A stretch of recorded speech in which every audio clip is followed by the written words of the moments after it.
जय राधा माधवा जय कुंज बिहारी जय राधा माधवा जय कुंज बिहारी जय गोपी जन वल्लभा गिरिवरधारी जय गोपी जन वल्लभा गिरिवरधारी यशोदनन्दन व्रज जनरञ्जन यशोदनन्दन व्रज जनरञ्जन यमुनतीरवनचारी यमुनतीरवनचारी हरे कृष्ण कृष्ण कृष्ण हरे हरे हरे राम राम राम हरे हरे हरे कृष्ण कृष्ण कृष्ण हरे हरे हरे राम राम राम हरे हरे हरे कृष्ण कृष्ण कृष्ण हरे हरे हरे राम राम राम हरे हरे हरे कृष्णा 18 நாட்களில் பகவத்கீதை கிளாஸ்ல இன்னைக்கு வந்திருக்கக்கூடிய அனைத்து பக்த கொடிகளையும் வருக வருக என்று வரவேற்கின்றோம். ஹரே கிருஷ்ணா. பிரபுஜி ஸ்கிரீன் ஷேர் ஆகுது தெரியுதா? அடுத்த ஸ்கிரீன் போயிருக்கு தெரியுதா? கர்மயோகம் பிரபுஜி ஃபர்ஸ்ட் இதுலயே தான் இருக்கு. ஃபர்ஸ்ட் இதுல தான் தெரியுது. ஓகே பிரபுஜி. ஹரே கிருஷ்ணா. சோ நம்ம தினமும் வந்து கீதை மகாத்மியம் ஒரு சாப்டரோட கீதை மகாத்மியம் படிச்சுட்டு இருக்கோம். சோ இன்னைக்கு பிரபுஜி சொன்ன மாதிரி பகவத்கீதையின் மூலமாக நாம மட்டும் இல்ல நம்மளுடைய மூதாதர்களையும் வந்து பாத்தீங்கன்னா இந்த பாவ சக்கரத்துல இருந்து விடுவிக்க முடியும் அப்படின்றத நம்ம பாக்குறோம். சோ அதுதான் நம்மளுடைய 3rd சாப்டர்ல வாசிச்சோம் இப்ப. சோ இன்னைக்கு இந்த பிளாட்ஃபார்ம்ல வந்திருக்க அனைத்து பக்த கோடிகளையும் ஸ்ரீ ஸ்ரீ ராதா கோவிந்தா இஸ்கான் மேங்களூர் சார்பாக வருக வருக என்று வரவேற்கின்றோம். ஹரே கிருஷ்ணா. பிரணத்தி ஸ்டார்ட் பண்ணிடலாம். யாராவது வாசிக்கிறீங்களா? பிரணத்தி ஸ்கிரீன் தெரியுது இல்லைங்களா? வாசிங்க பிரபு. ஹரே கிருஷ்ண மாதாஜி. வாசிங்க. ஜானகிராமன் பிரபுஜி ரைஸ் பண்ணுங்க. ஓம் நமோ பகவதி வாசுதேவாய. ஓம் நமோ பகவதே வாசுதேவாய. ஓம் நமோ பகவதே வாசுதேவாய. ஓம் நமோ பகவதே வாசுதேவாய. ஓம் அஞ்ஞான திமிராந்தஸ்ய ஞானாஞ்சன ஷலாகய சக்ஷுர் உன்மீலிதம் ஏன தஸ்மை ஸ்ரீ குருவே நமः. ஸ்ரீ சைதன்ய மனோபீஷ்டம் ஸ்தாபிதம் ஏன பூதலே ஸ்வயம் ரூப கதாமாஹ்யம் ததாதிஸ்வய பதாந்திகம் வந்தே அகம் குரு ஸ்ரீ யுதபத கமலம் ஸ்ரீ குருன் வைஷ்ணாம்ச ஸ்ரீ ரூபம் சாக்கிய ரஜாதம் சககன ரகுநாதன் விதம் ச ஜீவம் சாத்வைதம் சாவதூதம் தம் பரிஜன சகிதம் கிருஷ்ண சைதன்ய தேவம் ஸ்ரீ ராதா கிருஷ்ண பாதான் ச கண லலிதா ஸ்ரீ விஷாகான் ஷ ஏ கிருஷ்ணா கர்ணசிந்தோ தீனபந்தோ ஜகத்பதே கோபேஷ கோபிகா காந்த ராதா காந்தா நமஸ்துதே சப்தகாஞ்சன கௌராங்கி ராதே விருந்தாவனேஸ்வரி ரிஷபானு சுதேதேவி பிரணமாயி ஹரிப்பிரியே வாஞ்ச கல்பதர்ஷஸ்ய கிருபா சிந்து வயதேவச பதிதானாம் பாவனேயோ வைஷ்ணவேயோ நமோ நமः.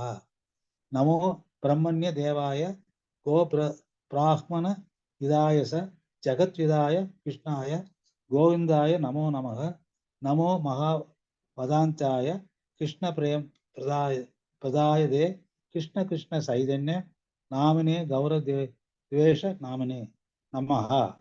குருவே கௌரச்சந்திராய ராதிகாய ததாலயே கிருஷ்ண கிருஷ்ண பக்தாய தத் பக்தாய நமோ நமः. நமோ ஓம் விஷ்ணு பாதாய ஸ்ரேஷ்டாய பூதலே ஸ்ரீமத் பக்தி வேதாந்த சுவாமினி இது நாமினே நமஸ்தே சரஸ்வதி தேவே கௌரவாணி பிரசாரிணே நிர்வசேஷ ஸ்ரீனவாதி பாశ్చాత్య தேச சாரிணே श्री कृष्ण चैतन्य प्रभु नित्यानंद श्री अद्वैत गदाधार श्री वासादि गौर भक्त वृंदा। हरे कृष्णा कृष्ण कृष्ण हरे हरे, हरे राम राम राम हरे हरे, हरे कृष्ण कृष्ण कृष्ण हरे हरे, हरे राम राम राम हरे हरे, हरे कृष्ण कृष्ण कृष्ण हरे हरे, हरे राम राम राम हरे हरे. ஹரே கிருஷ்ணா மாதாஜி, வாழ்க ஹரே வளமுடன். கிருஷ்ண பிரபுஜி. தேங்க்யூ பிரபுஜி. ஹரே கிருஷ்ணா. ஓகே, யாராவது சொல்ல முடியுமா கீதையில மொத்தம் எத்தனை அத்தியாயங்கள் இருக்கின்றது? ஹரே கிருஷ்ணா. 18 அத்தியாயங்கள். 18 அத்தியாயங்கள். ஃபர்ஸ்ட் சாப்டரோட பெயர் என்ன? ஃபர்ஸ்ட் சாப்டர் முதல் அத்தியாயத்தோட பெயர் அர்ஜுன விஷாத யோகம். அர்ஜுன விஷாத யோகம். எத்தனை ஸ்லோகங்கள் அதுல பார்த்தோம் நம்ம? 46 ஸ்லோகங்கள். ஹரே கிருஷ்ணா. இரண்டாவது அத்தியாயத்தோட பெயர் என்ன? கீதையின் உட்பொருள் சுருக்கம். சுருக்கம். ஓகே, யோகம் என்றால் ஹரே கிருஷ்ணா. செகண்ட் சாப்டரோட பேர் வந்து சாங்கிய யோகம், கீதையின் உட்பொருள் சுருக்கம். யோகம் என்றால் என்ன? யோகம் யோகம் என்றால் என்ன?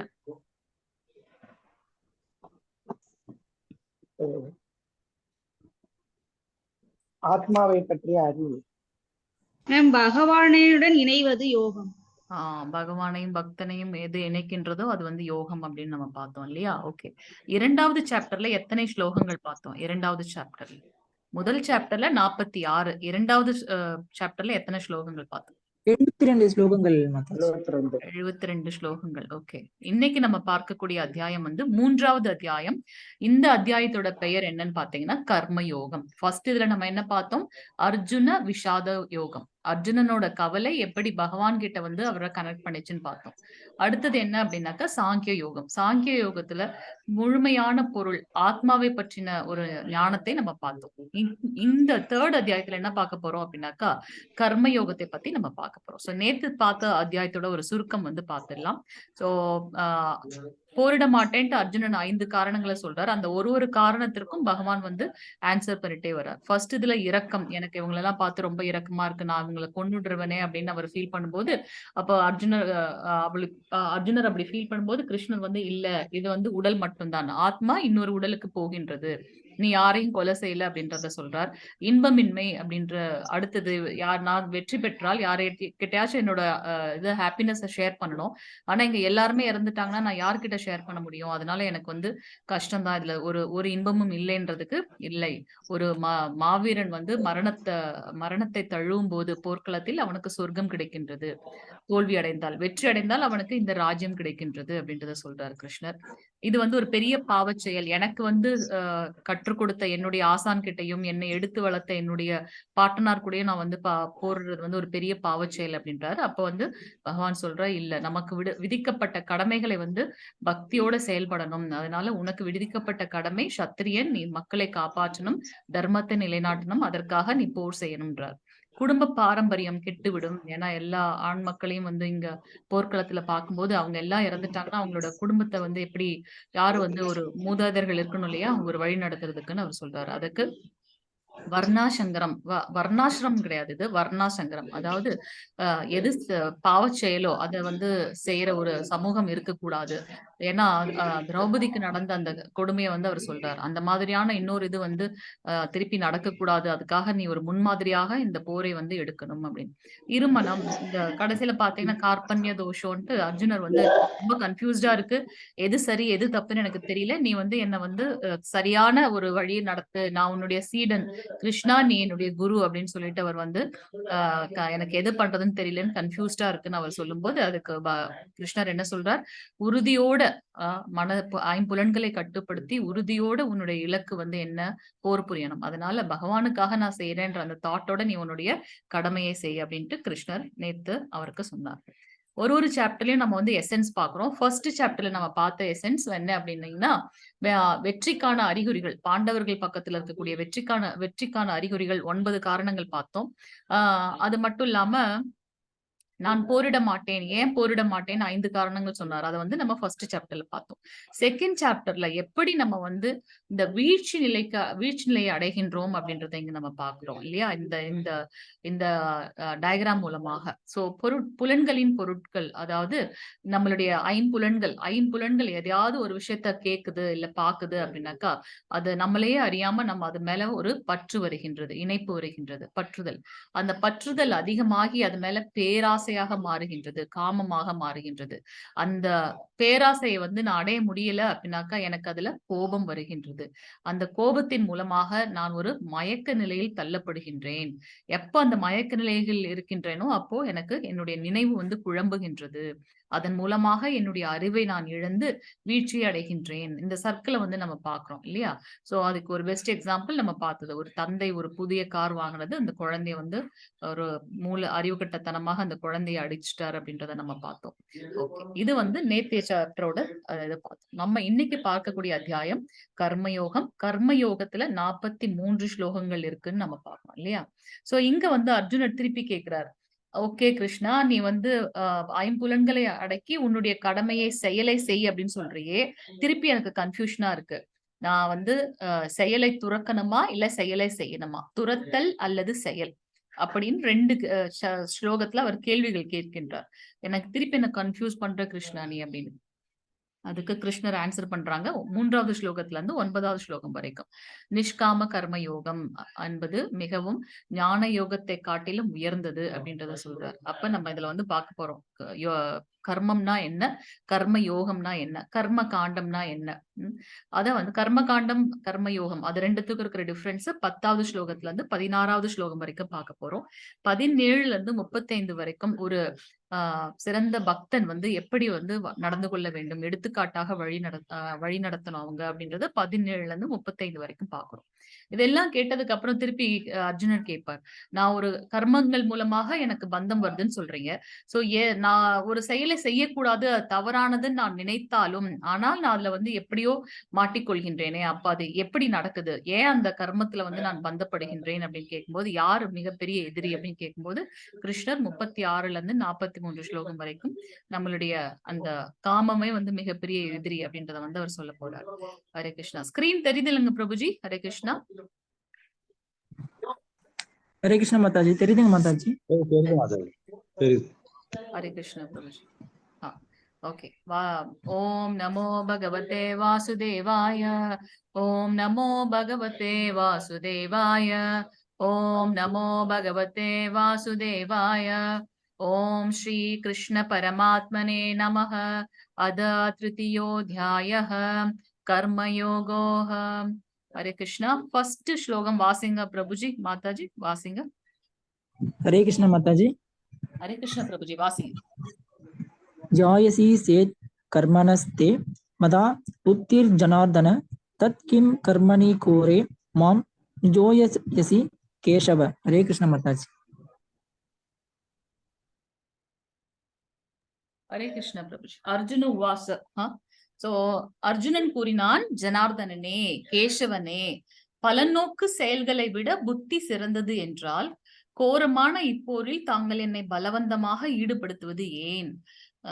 பலநோக்கு செயல்கள், நம்ம ஒரு செயலை செய்யும் போது அதுல ஒரு பலன் கிடைக்குது, அதை விட ஞான யோகம் புத்தி சிறந்ததுன்னு நீங்க சொல்றதா இருந்ததுன்னா, இந்த போர்ல என்ன எதுக்காக பலவந்தப்படுத்துறீங்க? நான் தான் சண்டை போட இஷ்டம் இல்லைன்னு சொல்றேனே, அப்ப எதுக்காக என்ன வந்து பலவந்தப்படுத்துறீங்க? அவர் நிறைய அதுல சொல்லுவார், நீங்க உங்களுடைய குருவான சாந்தீப முனி கிட்ட வந்து நீங்க வந்து போர் புரிவீர்களா? உங்களுடைய பாட்டனாரான உக்ரசேனர் கிட்ட வந்து நீங்க போர் புரிவீங்களா அப்படின்லாம் அவர் கேள்வி கேட்பார். செகண்ட் ஸ்லோகம் பிரபுஜி. செகண்ட் ஸ்லோகம் மாதாஜி பிரபுஜி ஸ்கிரீன் தெரியுதுங்களா? வாசிங்க மாதாஜி. ஹரே கிருஷ்ணா. யாமிஸ்ரேணவ வாக்யேன புத்திம் மோஹயக்ஸீவ மே ததேகம் வத நிசித்ய யேயோ ஹமாப்னுயாம். ஹரே கிருஷ்ண மாதாஜி. 2 வழிகளை ஒன்று போல கூறும் உமது அறிவுரையால் எனது புத்தி பேதலிக்கின்றது. எனவே எனக்கு மிகவும் நன்மையானது எது என்பதை எனக்கு தெளிவாக கூறுங்கள் அப்படின்ட்டு இங்க கிருஷ்ணர் கிட்ட அர்ஜுனன் கேட்கிறார்.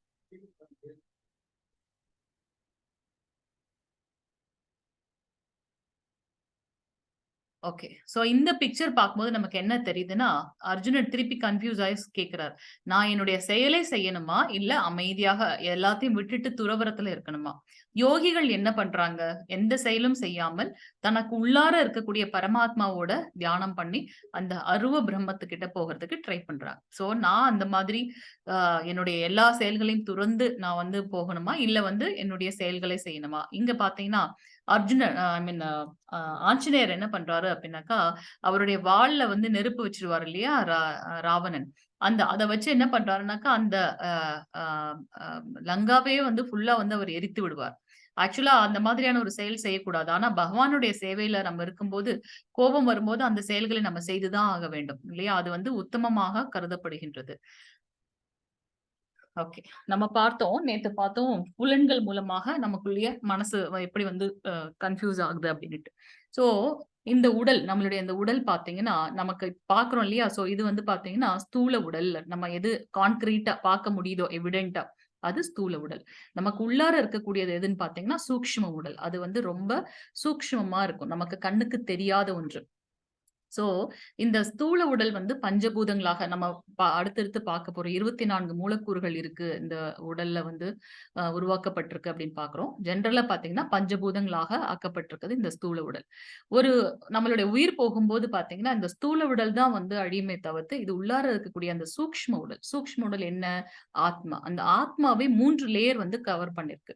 என்ன அது அப்படின்னு பார்த்தீங்கன்னா, மனம், புத்தி, அகங்காரம். அது 3 லேயரும் வந்து பார்த்தீங்கன்னா, அந்த சூக்ஷ்மமான ஆத்மாவை வந்து கவர் பண்ணியிருக்கு அப்படின்றத பார்க்கலாம்.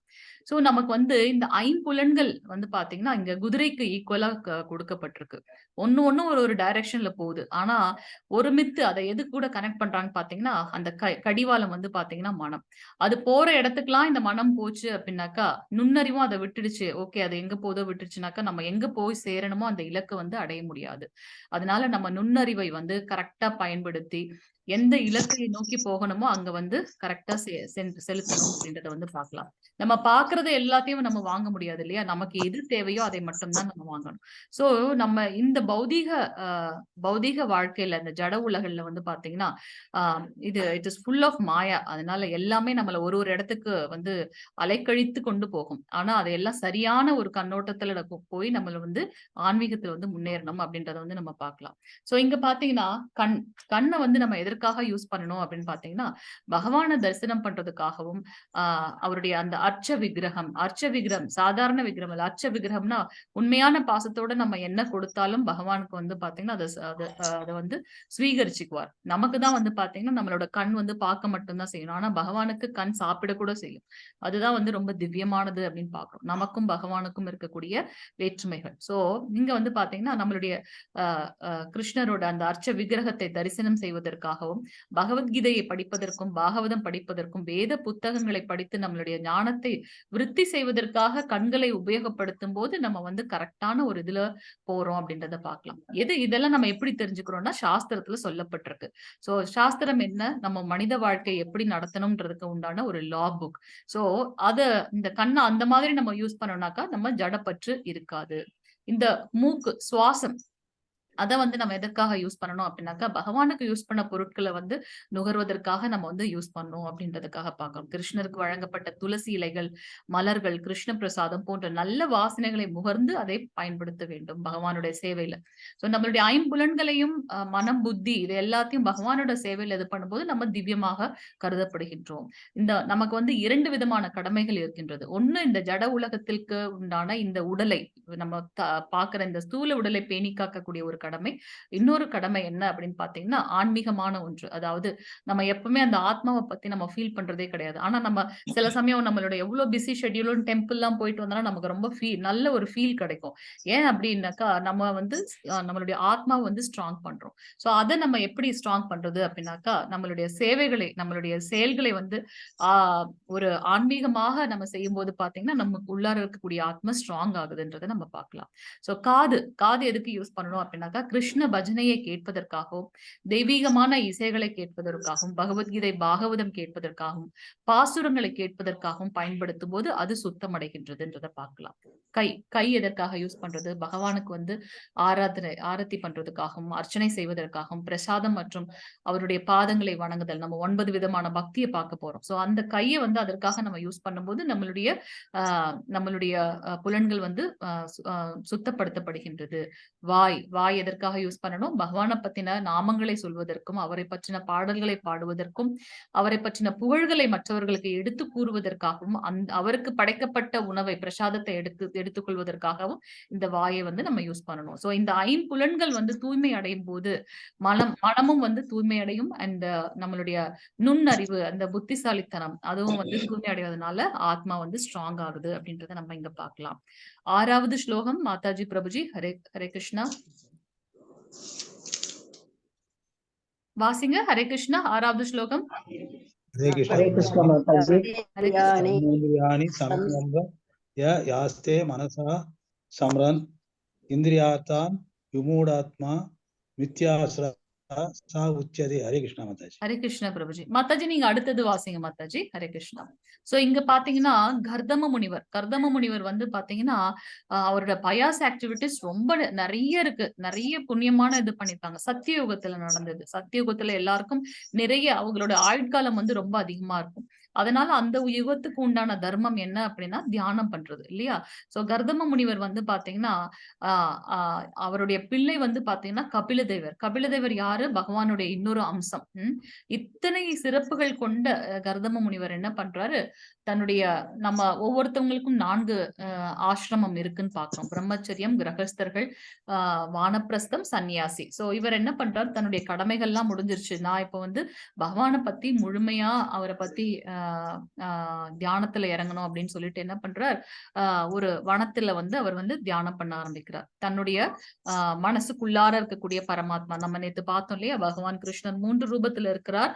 பரபிரம்மம், பரமாத்மா, பரமபுருஷர். சோ மனசுக்குள்ள ஒவ்வொருத்தருக்குள்ளார இருக்கக்கூடிய அந்த பகவானை நோக்கி தியானம் பண்ணணும் அப்படின்ட்டு அவர் தியானம் பண்ணிட்டு இருக்கார். ஒரு குடில அமைத்து ஒரு வனத்தில் அமைதியான இடத்துல இருந்து அவர் பண்ணிட்டு இருக்காரு. அப்ப ஒரு தடவை அவர் என்ன பண்றார்? ஒரு ஒரு பிரெக்னென்டான ஒரு மான் என்ன பண்ணுது? ஒரு சிங்கம் வந்து துரத்திட்டு வருது. அப்ப இவர் தியானம் பண்ணிட்டே அதை பாக்குறார். அப்ப அந்த மான் என்ன பண்ணுது? அந்த சிங்கத்துக்கிட்ட இருந்து தப்பிக்கணும்ன்றதுக்காக ஒரு ஆறை வந்து ஒரு ஆறு ஓடின்னு இருக்கு. அதை வந்து கடந்து வரும்போது என்ன ஆகுது? ஒரு குட்டி மானை வந்து ஈன்றெடுக்குது. அந்த குட்டிமானை பார்த்த உடனே இவருக்கு ரொம்ப கஷ்டமாயிடும். இரக்கம் வந்துடும். தாயும் இல்ல, பாவம் இல்ல இந்த குட்டிமான் அப்படின்னு சொல்லிட்டு அந்த குட்டிமானுக்கு வந்து எப்படியெல்லாம் அவரோட மைண்ட் கொஞ்சம் கொஞ்சமா 24 மணி நேரம் பகவானை பத்தி சிந்தனையில இருந்தவர் கொஞ்சம் கொஞ்சமா இந்த மானோட சிந்தனை வந்து அவருக்கு வந்து அதிகமாக ஆகிடுது. அதனால என்ன ஆகுது? கடைசியில அந்த மானை பத்தியே அவருடைய தாட் இருக்கு.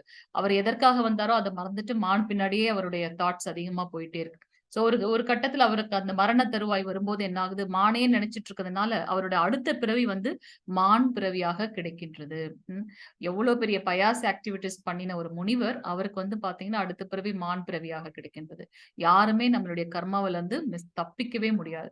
நம்மளுடைய கர்மங்களை பகவானுடைய சேவைக்காக ஈடுபடுத்தும் போது சர்வம் கிருஷ்ணார்ப்பணம். சோ கிருஷ்ணர் வந்து அதனுடைய பலன்களை வந்து எடுத்துக் கொள்கின்றார். அது பாவமாக இருந்தாலும் சரி, புண்ணியமாக இருந்தாலும் சரி, அது நல்லிஃபை ஆயிடுது. அதனால அவருக்கு நமக்கு வந்து மோட்சம் கிடைக்கின்றது அப்படின்றத பார்க்கலாம். இன்னும் எத்தனை வருஷத்துக்கு நம்ம இப்படியே பிறப்பு இறப்புன்றதுல வந்து சுழன்று கொண்டே இருக்க போகிறோம் இல்லையா? இந்த பந்தத்தை வந்து நம்ம விட்டுட்டு பகவான் கிட்ட போகணும். புலன்களின் செயல்களை கட்டுப்படுத்தி அதே சமயம் புலனின்ப பொருள்களில் மனதை அலைபாய விடுபவன் தன்னையே முட்டாளாக்கி கொள்கின்றான். அவன் போலி மனிதன் என்று அழைக்கப்படுகின்றான். ஏன் இதெல்லாம் சொல்றார்? அர்ஜுனன் கேட்கிறார், நான் வந்து இப்ப வந்து செயல்களை துறக்கணுமா இல்ல வந்து செயலை செய்யணுமான்னு கேள்வி கேட்டார். செயலை துறக்கிறதுனா என்ன அப்படின்றத வந்து இங்க எக்ஸ்பிளைன் பண்றார் பகவான். புலன்களின் செயல்களை கட்டுப்படுத்தி நான் வந்து எல்லாத்தையும் கண்ட்ரோலா இருக்கேன். இது கலியுகத்துல முடியுமா? ஒரு 2 மினிட்ஸ் 5 மினிட்ஸ் கூட நம்ம வந்து மொபைல தொடாம இருக்க முடியல இல்லையா? நம்மளுக்கு அவ்வளவு தூரம் வந்து அலைவாய்ந்து கொண்டிருக்கு. சோ புலன்களை செயல் செய்யாம அப்படியே கட்டுப்படுத்துற மாதிரி இருந்து அதே சமயத்துல நம்ம மனசு அதுலயே இங்க என்னாச்சு? இவர் வந்து எல்லாத்தையும் விட்டுட்டு பகவானை நினைக்கணும்னு வந்தார். ஆனா அவருடைய பார்வை அந்த மான் மேல பட்டதுனால என்னாச்சு, கொஞ்சம் கொஞ்சமா என்ன ஆயிடுத்து, அவருடைய தாட்ஸ் எல்லாமே வந்து அந்த மான் மேலேயே போயிடுதுன்னு பாக்குறோம் நம்ம. சோ புலனின்ப பொருள்களில் மனதை அலைபாய விடுபவன் தன்னையே முட்டாளாக்கி கொள்கின்றான். அவர் கண்டிப்பா நினைப்பார் அப்படி.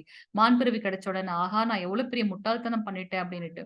திருப்பி அந்த மான் பிறவி எடுத்ததுக்கு அப்புறம் இந்த குடிலையே சுற்றி சுற்றி வந்து அடுத்த பிறவியில் அவர் வந்து ஜடபரதராக பிறப்பெடுத்து பகவான் கிட்ட வந்து பக்தி செய்து பகவானுடைய சரண அடைகின்றார் அப்படின்றத நம்ம பார்க்கலாம். சோ அந்த மாதிரி நான் புலன்களை கட்டுப்படுத்திட்டேன். இவர் வந்து சத்தியயுகத்துல எத்தனையோ வருடங்கள் அங்க எல்லாமே ரொம்ப தூய்மையானவர்கள். அதனால அப்படி இருந்தவங்களாலேயே வந்து கட்டுப்படுத்த முடியல. விஸ்வாமித்திரர் எத்தனையோ வருடங்கள் நீருக்கடியில வந்து தவம் பண்ணார். ஒரு மீன் குஞ்சு பார்த்த உடனே அவங்களுக்கு வந்து மனசு வந்து மாறிடுச்சுன்னு பாக்குறோம். சோ அது வந்து ரொம்ப கஷ்டம். நம்மளுடைய இவ்வளவு பெரிய தவ வலிமை புரிந்த முனிவர்களாலேயே அது முடியல அப்படின் போது கலியுகத்துல நம்ம எல்லாம் ஏமாத்துறோம் இல்லையா? சோ அத வந்து இங்க பகவான் சொல்றார். அப்ப என்னதான் சொல்ல வரீங்கன்னு கிருஷ்ணர் கிட்ட கேட்பாரு. அப்ப அவர் சொல்வார், உன்னுடைய செயல்களை எல்லாத்தையும் புலன்களை நீ கட்டுப்படுத்த வேண்டாம். உயர்ந்த புலன்கள்ல வந்து நீ வந்து உயர்ந்த செயல்கள்ல வந்து உன்னுடைய புலன்களை வந்து ஈடுபடுத்து. அது என்ன அப்படின்னு பார்த்தீங்கன்னா பகவானுடைய சேவை. அததான் வந்து அவர் சொல்ல வர்றார். 9வது ஸ்லோகம் 11வது ஸ்லோகம் மாதாஜி பிரபுஜி வாசிங்க. ஹரே கிருஷ்ணா. மாதாஜி வாசிங்க மாதாஜி. கர்மணே அந்தந்திர லோகோ அயம் கர்மபந்தஹ தர்மதம் கர்ம தேய முக்தஸ்யஹ சமாச்சார வேதாந்த பாவந்தி வஹ பரஸ்பரம் பாவசந்த யஹ ஸ்ரேயஹ பரமவஸ்தாக. ஹரே கிருஷ்ண மாதாஜி. தேங்க்யூ மாதாஜி.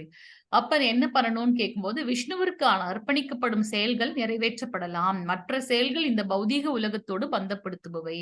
சோ நீங்க என்ன செயல்கள் செய்தாலும் வந்து அதுல நமக்கு வந்து ஒரு பாவம் புண்ணியம் இருக்கு. அது நம்மள கண்டிப்பா அந்த பலன்களை வந்து நம்மள பந்தப்படுத்தும். நல்ல விஷயங்கள் பண்ணனா அதுக்கு ஏற்ற மாதிரி நமக்கு மேலுலகம் கிடைக்கும்.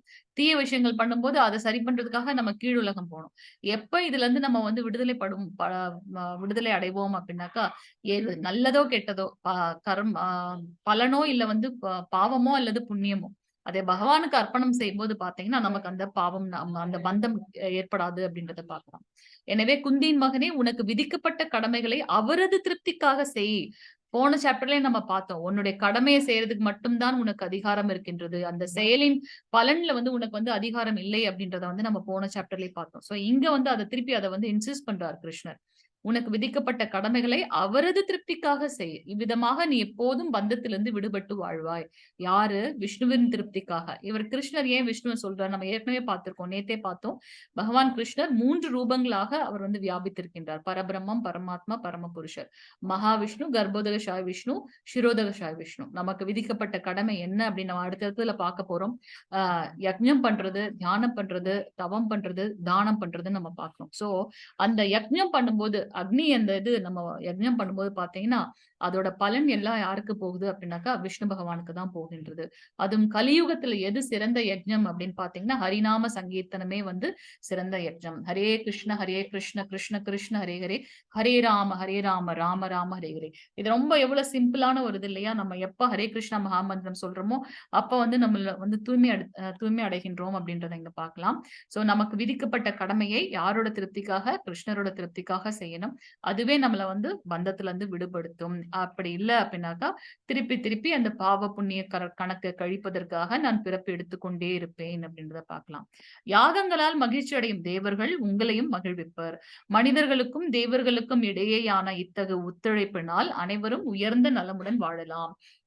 பகவான் வந்து நமக்கு பாத்தீங்கன்னா எல்லா தேவர்களையும் வந்து எதற்காக வச்சிருக்காரு அப்படின்னாக்கா இந்த மனித சமுதாயம் வந்து உய்வு பெறணும்ன்றதுக்காக. கரெக்டான டைம்ல மழை வரணும், கரெக்டான டைம்ல வெயில் அடிக்கணும், கரெக்டான டைம்ல அந்த அந்த அறுவடைகளை நம்ம செய்து பகவானுக்கு வந்து ஆஃபர் பண்ணிட்டு அப்புறம் நம்ம வந்து பிரசாதமா எடுத்துக்கணும். சோ இந்த யாகங்களை செய்வதன் மூலமாக தேவர்கள் வந்து மகிழ்வித்து நமக்கு வந்து என்ன உயர்ந்த நலமோ அதை வந்து கொடுக்கின்றார்கள் அப்படின்றத நம்ம பார்த்தோம். இது பேரு வந்து பாத்தீங்கன்னா யாக சக்கரம். என்னது யாக சக்கரம்? ஆக்சுவலா பகவான் கிருஷ்ணர் கிட்ட இருந்து நம்மளுடைய மகாவிஷ்ணு வரார். மகாவிஷ்ணுவோட அந்த தொப்புள் கொடியில இருந்து தான் வந்து நம்மளுடைய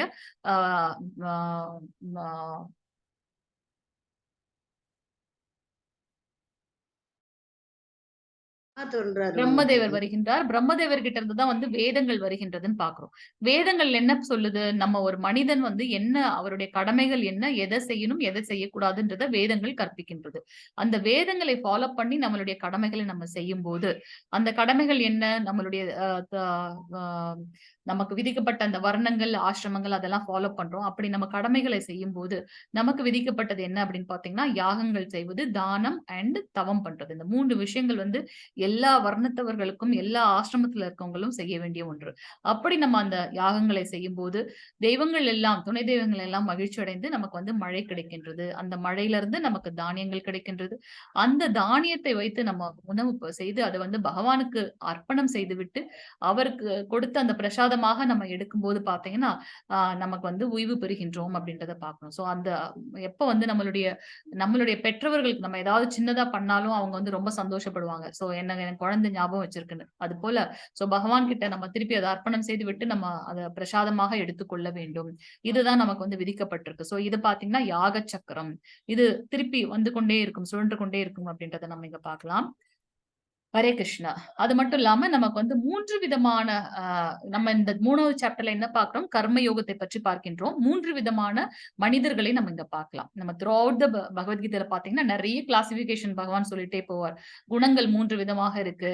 அவங்க கிட்ட இருக்கக்கூடிய கர்மங்களை வைத்து நம்ம எப்படி வகைப்படுத்தலாம். இப்ப ஃபர்ஸ்ட் இது நம்ம என்ன பார்க்கிறோம் அப்படின்னாக்கா, 3 விதமான மக்கள் இருக்கின்றார்கள். என்ன அப்படின்னு பாத்தீங்கன்னா, ஒரு ஒரு குறிப்பிட்ட மக்கள் என்ன ரொம்ப பௌதீக வாழ்க்கையில வந்து பின்னி பிணைந்து இருப்பார்கள். அவங்களோட இது எல்லாமே பாத்தீங்கன்னா, ரொம்ப மெட்டீரியலிஸ்டிக்கா இருக்கும். பாவம், புண்ணியம் அத பத்தின ஒரு கவலையே கிடையாது. அத பத்தின ஒரு தாட்டே அவங்களுக்கு கிடையாது. இன்னொரு சாரர் என்ன அப்படின்னு பாத்தீங்கன்னா, கர்ம காண்டம். அடுத்து என்னன்னு பாத்தீங்கன்னா, கர்மயோகம். சோ கர்ம காண்டம் என்ன அப்படின்னா, அவங்களுக்கு வந்து அந்த அந்த ஓகே பாவம், புண்ணியம் அந்த ஞாபகம் எல்லாம் அவங்களுக்கு இருக்கும். அந்த அந்த தாட் எல்லாம் அவங்களுக்கு இருக்கும். அதனால சரியான இதை செய்யணும் அப்படின்னு நினைப்பாங்க. ஆனா கர்ம யோகம் செய்யக்கூடியவர்கள் என்ன? அந்த இது பார்த்தாலே தெரியும் நமக்கு கர்ம யோகம். சோ என்னுடைய செயல்களை செய்து எப்படி நான் வந்து பகவான் கிட்ட வந்து இணைக்கக்கூடிய எந்த செயலை நான் செய்கின்றனோ அவன் வந்து கர்ம யோகி அப்படின்றத பார்க்கலாம். சோ செயல் என்ன அப்படின்னு பாத்தீங்கன்னா, பௌதிக வாழ்க்கையில இருக்கக்கூடியவர்கள் பாவம், புண்ணியம் அவங்களுடைய செயல்கள் மூலமாக எய்தர் அவங்களுக்கு பாவம் கிடைக்கும், இல்லை என்றால் புண்ணியம் கிடைக்கும். கர்ம காண்டத்துல இருக்கவங்களுக்கு பாவம் அல்லது பாவமின்மை இருக்கலாம். ஏன்னா அவங்க வந்து பேரம் பேசுவாங்க பகவான் கிட்ட. கர்ம யோகத்துல இருக்கவங்களுக்கு பாவமின்மையும் இல்லை, புண்ணியமின்மையும் இல்லை, நல்லிஃபைடு, நியூட்ரல். சோ அவங்க வந்து பாத்தீங்கன்னா நிறைய chances to get back to lord அப்படின்றத பார்க்கலாம்.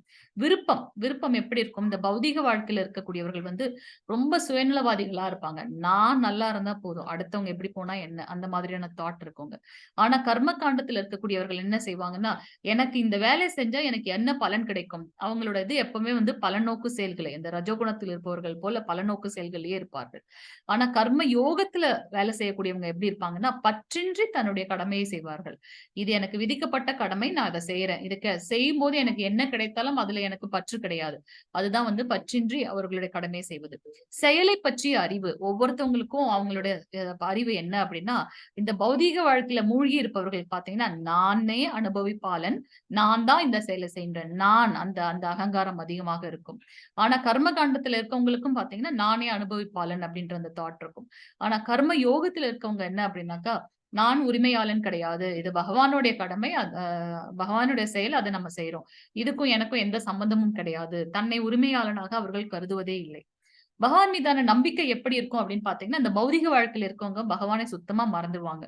அவங்களுக்கு வந்து அந்த மாதிரியான தாட்டே கிடையாது. நான் நல்லா இருக்கணும், நான் இதை பண்ணணும், அப்படி நான் நான் நான் அந்த தாட் இருக்கும். பகவானை பத்தின ஒரு இதே உணர்வே இருக்காது. ஆனா கர்ம காண்டத்தில் இருப்பவர்கள் பகவானை உபயோகப்படுத்துபவர்கள். அது எப்படி அப்படின்னா, அட்லீஸ்ட் அதுக்காகவாச்சும் டெம்பிள் போவாங்க இல்லையா? எனக்கு இந்த ப்ராஜெக்ட் கிடைச்சிருக்கு, இதுல எனக்கு ப்ராஃபிட் வந்துன்னா இத்தனை பெர்சன்டேஜ் வந்து நான் பகவானுக்கு இதை பண்ணுவேன். சோ இந்த இந்த சேவை பண்ணலாம், அந்த சேவை பண்ணலாம்னு சொல்லி அவங்க அந்த மாதிரியான இதுல இருப்பாங்க. அது வந்து பாத்தீங்கன்னா பகவானே வந்து அவங்க உபயோகப்படுத்திக்குவாங்க. ஆனா கர்ம யோகத்தில் இருப்பவர்களோட தாட் எப்படி இருக்கும்னா, பகவானால் உபயோகப்படுத்தப்படுபவர்கள். நான் அவருக்கு கைங்கரியம் பண்றேன். இன்னைக்கு எனக்கு ஒரு டாஸ்க் கிடைச்சதுன்னா, ஓ கிருஷ்ணர் எனக்கு இந்த இதை கொடுத்திருக்காரு, அதை நான் நல்லபடியா செய்யணும், அந்த மாதிரியான ஒரு தாட்ல இருக்கவங்க. சோ இது வந்து கர்ம யோகத்துல இருக்கக்கூடியவங்களோட அடையாளம். அடையும் பலன்கள் என்ன அப்படின்னு பாத்தீங்கன்னா, அந்த பௌதிக வாழ்க்கையில இருப்பவர்களுக்கு அவர்கள் பாவம் செய்ததன் மூலமாக நரகம் கிடைக்கும், புண்ணியம் செய்தார்கள்னா சுவர்க்கம் கிடைக்கும் அப்படின்றத பார்க்கலாம். ஆனா அங்கேயும் போயிட்டு அவங்களுடைய அந்த கவுண்ட் முடிஞ்ச உடனே திருப்பி அவங்க இந்த பூலோகத்துக்கு வந்துதான் ஆகணும். கர்ம காண்டத்தில் இருக்கக்கூடியவர்களுக்கு மேக்சிமம் சொர்க்கம் கிடைக்கும். ஏன்னா அவங்க வந்து பாத்தீங்கன்னா பகவானை உபயோகப்படுத்தி பல நோக்கு செயல்களை செய்து கொண்டிருக்கிறதுனால அவங்களுடைய இதுல வந்து ஒரு பர்சன்டேஜ் பகவான் கொடுத்துறாங்க. சோ மேக்சிமம் அவங்களுக்கு சொர்க்கம் கிடைக்கும் என்று பார்க்கலாம். ஆனா அதுவும் வந்து நிலையற்ற ஒன்றுன்றதை நம்ம புரிந்து கொள்ளணும். அடுத்தடுத்ததுல நம்ம பார்க்க போறோம். கர்ம யோகத்தில் இருக்கக்கூடியவர்களுக்கு என்னன்னா, எப்ப அவங்களுக்கு வந்து பாவம் புண்ணியம் ரெண்டுமே இல்லைன்னு போது அவங்க வந்து முக்தியான ஒரு நிலையில இருக்காங்க அப்படின்றத நம்ம பார்க்கலாம். சோ நமக்கு வந்து பாத்தீங்கன்னா கலியுகத்துல விதிக்கப்பட்ட யக்ஞம் என்ன அப்படின்னு பாத்தீங்கன்னா, நம்மளுடைய சைத்தன்ய மகாபிரபு கொண்டு வந்த இந்த ஹரே கிருஷ்ண மகாமந்திரமே. சோ அவர் என்ன சொல்லியிருக்காருன்னா, ஜெயஸ்ரீ கிருஷ்ண சைத்தன்யா, அவங்க வந்து பஞ்ச தத்துவ மந்திரம் அப்படின்னு நம்ம சொல்றோம். சோ ஜெயஸ்ரீ கிருஷ்ண சைத்தன்யா. சோ பகவான் கிருஷ்ணரே வந்து பாத்தீங்கன்னா ராதாராணியோட பாவத்துல அவங்க வந்து சைத்தன்ய மகாபிரபுவா நமக்கு அவதாரம் எடுத்திருக்கின்றார் 500 வருடங்களுக்கு முன்பு. சோ இங்க வந்து பாத்தீங்கன்னா ஒரு தடவை கிருஷ்ணர் வந்து பக்தர்கள் எல்லாம் அவர் மேல ரொம்ப பாசமா இருக்கும்போது அவர் யோசிப்பாரு, என்னதான் இவங்களுக்கு வந்து அந்த அந்த அந்த ஃபீல் எப்படி இருக்கும், பக்தன் பகவான் மேல வச்சிருக்க அந்த ஃபீல் எப்படி இருக்கும், என்ன இவங்க அவ்வளவு ஒரு மயக்கத்துல இருக்காங்க அப்படின்றத வந்து அவங்க தெரிஞ்சுக்கணும்னு அந்த அதை உணரணும்னு நினைச்சாரு அவர்.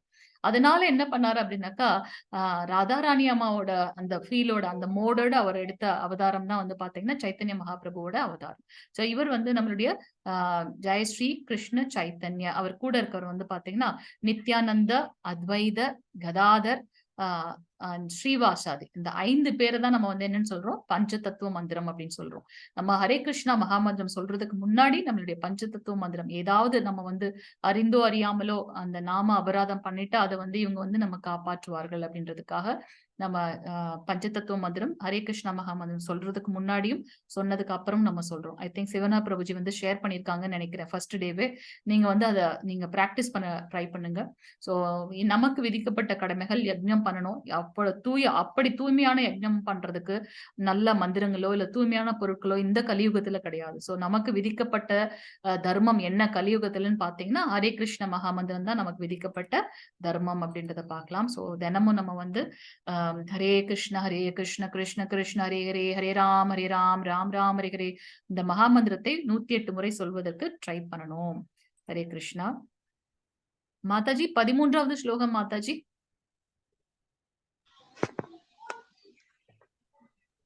ஹரே கிருஷ்ண மாதாஜி. ஹரே கிருஷ்ணா. யக்ஞசிஷ்டாஷ்டின சந்தோ முச்யந்தே சர்வ கில்பிஷைஹி புஞ்சதேதே துவகம் பாபா ஏ பஷ்யன் யாத்ம காரணாத். ஹரே கிருஷ்ணா. ஹரே கிருஷ்ணா. சோ யாகம் சொல்லிட்டார் இல்லையா, யாகம் சொல்லிட்டார். அதுல யாகத்தில் அர்ப்பணிக்கப்பட்ட உணவை உண்பதால் பகவானின் பக்தர்கள் எல்லா விதமான பாவங்களிலிருந்தும் விடுபடுகின்றார்கள். தங்களது சுய புலனின்பத்திற்காக உணவு தயாரிப்பவர்கள் பாவத்தையே உண்கிறார்கள். நம்ம ஏதாவது நம்ம கொண்டு வந்தோம்னு ஏதாவது இருக்கா இங்க? எல்லாமே வந்து பகவான் கிருஷ்ணர் 3 ரூபங்களாக இந்த உலகத்தையே பிரபஞ்சத்தையே வந்து வியாபித்திருக்கார். இதுல நான் கொண்டு வந்தேன், இது நான் பண்ணதுன்னு ஏதாவது நம்ம சொல்லிக்க முடியுமா? எதுவுமே இல்ல. அதோட மூலக்கூறு எங்க இருந்துன்னு பாத்தீங்கன்னா இந்த பிரபஞ்சத்துல இருந்து தான் நம்ம எடுக்கிறோம் இல்லையா? சோ நமக்கு அந்த கிராட்டிடியூட், அந்த நன்றி உணர்ச்சி ஒண்ணு வேணும். அதனாலதான் அந்த யாக சக்கரத்துல பார்த்தோம், அந்த பிரசாதத்தை பகவானுக்கு அர்ப்பணம் பண்ணிட்டு சாப்பிடுறதுல நமக்கு என்ன ஒரு கஷ்டம். சோ அப்படி பண்ணும்போது ஈவன் நம்ம சொல்லிக்கலாம், நான் வெஜிடேரியன், நான் ஒன்னும் எந்த உயிரையும் இது பண்ணல. அந்த வெஜிடேரியன் இதுல கூட வெஜிடபிள்ஸை கூட நம்ம கட் பண்ணி தான் சாப்பிடுறோம் இல்லையா? அதுவும் ஒரு உயிர் இல்லையா? எல்லாத்துலயும் வந்து பகவான் இருக்கார். சோ அதனால அதை நம்ம எப்ப பகவானுக்கு அர்ப்பணம் பண்ணிட்டு இது சாப்பிடுறோமோ அதுல வந்து அந்த பாவ விளைவுகள் இல்ல. அதுல வந்து பாத்தீங்கன்னா நம்மளுடைய அந்த நன்றி உணர்ச்சி இருக்கிறதுனால நம்ம அந்த பாவ விளைவுகள் கிடையாது. அதனால நம்ம அது வந்து நம்மள பந்தப்படுத்தாது அப்படின்றத பார்க்கலாம். ரொம்ப பெரிய பிரசாதம் எல்லாம் இது பண்ணணுமா, எப்படி ஆஃபர் பண்றது?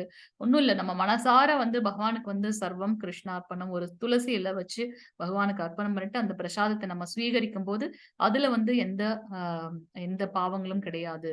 ஆனா எப்ப நான் சுய புலனின்பத்திற்காக உணவு தயாரித்து சாப்பிடுறேனோ அது வந்து நான் பாவத்தையே உண்கின்றேன் அப்படின்றத வந்து நம்ம இங்க பார்க்கலாம். 14வது ஸ்லோகம் மாதாஜி பிரபுஜி. 14. हरे कृष्णा माताजी. हरे कृष्ण माताजी.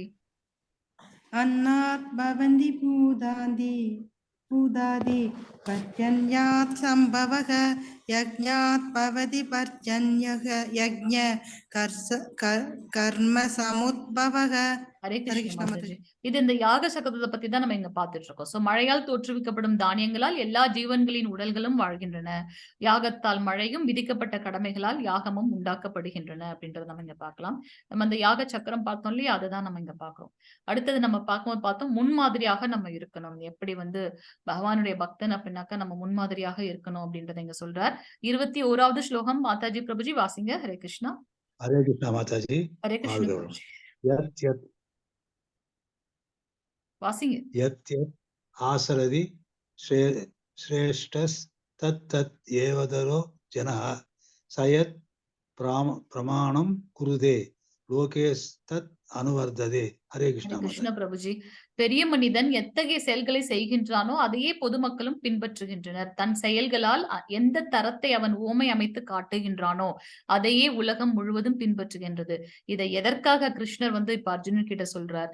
நான் போரிட மாட்டேன்னு சொல்லிட்டு பெரிய வீரன் நீ இப்படி சொல்லிட்டு போகலாமா? நீ வந்து ஒரு எடுத்துக்காட்டாக இருக்கணும் அப்படின்றத நிறைய எக்ஸாம்பிள் சொல்லி அவரை வந்து பாசிட்டிவா மோட்டிவேட் பண்ணிட்டே போயிட்டு இருக்காரு. எதற்காக? நீ போர் புரியணும், உன்னுடைய கடமையை செய்யணும் அப்படின்றதுல அவரு ரொம்ப ஸ்திரமா அதை இன்சிஸ்ட் பண்ணிட்டே இருக்கார். சோ அதனாலதான் வந்து சொல்றார், ஒரு பெரிய மனிதன்னா என்ன, அவங்கள வந்து அடுத்தவங்க ஃபாலோ பண்ணணும், அந்த அளவுக்கு நம்ம நடந்துக்கணும், அடுத்தவங்க குறை சொல்லாத அளவுக்கு நம்ம நடந்து கொள்ள வேண்டும் அப்படின்றத சொல்றார். 27வது ஸ்லோகம் மாதாஜி பிரபுஜி. हरे कृष्ण माताजी। ஹரே கிருஷ்ண பிரபுஜி. प्रकृतेः क्रियमाणानि गुणैः कर्माणि सर्वशः अहंकार विमूढात्मा वर्धाहमिति मन्यते। ஹரே கிருஷ்ண பிரபுஜி. हरे कृष्ण माताजी। அகங்காரத்தினால் பாதிக்கப்பட்டு மயங்கிய ஆத்மா பௌதீக இயற்கையின் முக்குணங்களால் நடைபெறும் செயல்களுக்கு தன்னையே கர்த்தா என்று எண்ணிக்கொள்கின்றான். நம்ம ஒவ்வொருத்தருக்குள்ளேயும் வந்து ஒரு குணம் இருக்கின்றது. ரஜோகுணம், தமோகுணம், சத்துவகுணம் அப்படின்னு நம்ம பார்க்கிறோம். அதெல்லாம் நம்ம அடுத்தடுத்த இதுல பார்க்க போகின்றோம். சோ நமக்கு எப்ப நான் தான் செய்கின்றேன் அந்த அகங்காரம் எப்ப வருதோ, அந்த அகங்காரம் வரும்போது நம்ம என்ன பண்றோம்? மயக்கமான ஒரு நிலையில் இருக்கின்றோம். அதனால நம்ம இந்த பௌதீக இயற்கையின் குணங்களால இருக்கக்கூடிய எல்லா செயல்களுக்கும் வந்து நான் தான் காரணகர்த்தா, நானே செய்கின்றேன் அப்படின்றதுல நம்ம மயங்கி விடுகின்றோம் அப்படின்றத பார்க்கலாம். சோ இங்க இது பாத்தீங்கன்னா இந்த ஐம்புலன்களை யூஸ் பண்ணி நமக்கு வந்து இந்த உடல் சம்பந்தமான தலம் அப்படின்றத பாக்குறோம். இந்த உடலுக்கு உண்டானது எங்க இருந்து வருது அப்படின்னு பாத்தீங்கன்னா, இந்த உடலை காட்டிலும் உயர்ந்தது எது அப்படின்னு பாத்தீங்கன்னா இந்த புலன்கள். இந்த புலன்களை காட்டிலும் உயர்ந்தது எது அப்படின்னு பாத்தீங்கன்னா மனம். ஏன்னா நம்ம இங்க அந்த குதிரைகள் பார்த்தோம்லே அதை கொஞ்சம் ஞாபகம் வச்சுக்கோங்க. சோ அந்த மனதை காட்டிலும் உயர்ந்தது எது அப்படின்னு பாத்தீங்கன்னா நுண்ணறிவு, அறிவுசார் தலம். இது சரியா தவறா நம்ம யோசிக்கணும். ஒரு சிலர் வந்து நம்ம இப்ப நீங்க பாருங்க, நம்ம ஃபர்ஸ்ட் டே பார்க்கும்போது 51 பேர் இருந்தாங்க, ரெஜிஸ்டர் பண்ணிருக்காங்க. ஆனா ஃபர்ஸ்ட் டே வந்து 35 பேர், இப்ப 23 பேர் தான் இருக்காங்க. இதுலயே வந்து சிலர் கூப்பிடலாம், நமக்கு சீரியல் போயிட்டு இருக்கு, படம் போயிட்டு இருக்கு, நிறைய விஷயங்கள். நம்மளுடைய 24 மணி நேரத்துல ஒரே ஒரு மணி நேரம் தான் என்னதான் பார்க்கலாமே கேட்கலாமே நம்ம ஜாயின் பண்றோம். அதுலயும் அந்த சீரியல் பார்க்கணுமா? இல்ல நம்ம கொஞ்சம் கேட்கலாம் அப்படின்ட்டு எப்ப நம்ம வந்து நம்மளுடைய அறிவுசார் தலம், அந்த நுண்ணறிவை யூஸ் பண்ணி நம்ம வந்து பகவானோட இதுல நம்ம வரமோ, அப்ப வந்து பாத்தீங்கன்னா நம்ம சரியான தீர்க்கத்துல போயிட்டு இருக்கோம் அப்படின்றத பார்க்கலாம். அந்த அறிவுசார் தலத்தை விட உயர்ந்தது என்ன அப்படின்னு பாத்தீங்கன்னா அந்த ஆன்மீக தலம். சோ நம்மளுடைய செயல்கள் வந்து இந்த இதன் மூலமாக நம்ம பார்க்கலாம். உடல் தலத்தை விட உயர்ந்தது புலன்கள், புலன்களை விட உயர்ந்தது மனம், மனதை விட உயர்ந்தது நுண்ணறிவு, அதையும் காட்டிலும் மிகவும் உயர்ந்தது எது அப்படின்னு பாத்தீங்கன்னா ஆன்மீக தலம் அப்படின்றத நம்ம இங்க பார்க்கலாம். மாதாஜி 36வது ஸ்லோகம் வாசிங்க. 36. ஹரே கிருஷ்ணா. हरे कृष्ण माताजी। ஹரே கிருஷ்ண பிரபுஜி. अतकेन प्रयुक्तो अयं भावं सरदि पुरुषः अनिच्छन्नपि वाष्णेय बलातिव नियोजितः। हरे कृष्ण माताजी। ஹரே கிருஷ்ண பிரபுஜி. அர்ஜுனன் கூறினான், விருஷ்ணி குலத்தவரே, விருப்பம் இல்லாவிட்டாலும் பலவந்தமாக ஈடுபடுத்தப்படுவது போல் ஒருவன் பாவ காரியங்களை செய்ய எதனால் தூண்டப்படுகின்றான்? எனக்கு வந்து இஷ்டமே கிடையாது, இருந்தாலும் நான் வந்து அந்த பாவ செயல்களை வந்து எப்படி செய்யறேன் அப்படின்றத வந்து அவர் கேட்கிறார். அதுக்கு வந்து பகவான் என்ன ஆன்சர் சொல்றாருன்னு பார்க்கலாம். நம்ம கிருஷ்ணர் என்ன ஆன்சர் சொல்றார்? 37வது ஸ்லோகம். பிரபுஜி, மாதாஜி வாசிங்க. ஹரே கிருஷ்ணா மாதாஜி. வாழ்க ஹரே கிருஷ்ண வளமுடன். பிரபுஜி. ஸ்ரீ பகவான் வாச காம ஏஷ குரோத ஏஷ ரஜோகுண சமுத்பவ மகாசனோ மகாபாப்மோ வித்யேனம் இஹ வைரினம். ஹரே கிருஷ்ண பிரபுஜி. நான் எனக்கு இஷ்டமே இல்லைனாலும் பலவந்தமாக அந்த பாவ செயல்களை எப்படி செய்ய தூண்டப்படுகின்றேன்றத கேள்வி. அதற்கு அவர் என்ன சொல்றாரு அப்படின்னாக்கா, புருஷோத்தமரான முழுமுதற் கடவுள் கூறினார், அர்ஜுனா, காமமே இதற்கு காரணம். காமம்னா என்னங்க? பேராசை. அந்த பேராசையே இதற்கு காரணம். அது எங்கிருந்து உற்பத்தி ஆகின்றது? ரஜோகுணத்திலிருந்து உற்பத்தி ஆகின்றது. நம்ம வந்து மனிதர்களை 3 விதமாக பிரிக்கலாம் அவங்களுடைய குணங்களுக்கு ஏற்றார் போல அப்படின்றத நம்ம பார்க்க போறோம் அடுத்த சாப்டர்ல. சோ ரஜோகுணம்னா என்ன அப்படின்னாக்கா தீவிர குணம். எதுலயும் வந்து பாத்தீங்கன்னா ஒரு ஒரு ஒரு ஒரு சாட்டிஸ்பாக்சன் இருக்காது. இல்ல இது இந்த டாஸ்க் முடிச்சுட்டேன். ஓகே அடுத்து நான் என்ன பண்ணணும்? அடுத்து என்ன பண்ணணும்? இப்படியே போயிட்டே இருப்பாங்களே தவிர்த்து அவங்களுக்கு வந்து அந்த ஆன்மீக ஞானமே இருக்காது அப்படின்றத நம்ம பார்க்கலாம். சோ அவங்கள பொறுத்த வரைக்கும் ப்ராஃபிட் இது முடிச்சாச்சு. அடுத்து என்ன? அடுத்து. அத நான் பண்ணல அப்படின்னாக்கா நான் ஒரு இது டார்கெட் ஃபிக்ஸ் பண்றேன். அத நான் அடைய முடியல அப்படின்னாக்கா அது எனக்கு கோவமா வருது. அப்ப ஆட்டோமேட்டிக்கா நான் என்ன பண்றேன்? பாவமான செயல்கள வந்து பந்தப்படுத்தப்படுகின்றேன். அதுதான் வந்து பாத்தீங்கன்னா, எல்லாவற்றையும் அழிக்கும் பாவகரமான விரோதி. அதனால நம்ம வந்து என்ன பண்ணணும் அப்படின்னாக்கா, இந்த கோபத்தை கண்ட்ரோல் படுத்தக்கூடியத நம்ம பார்க்கணும் அப்படின்றத பார்க்கலாம். 38வது ஸ்லோகம் மாதாஜி பிரபுஜி. हरे कृष्ण माताजी। हरे कृष्ण प्रभुजी। सोमनो दीयते वः निर्यता दक्षो मलेन च यदोल चैनावृदो कर्भस्तदा तेनैतमावृतम्।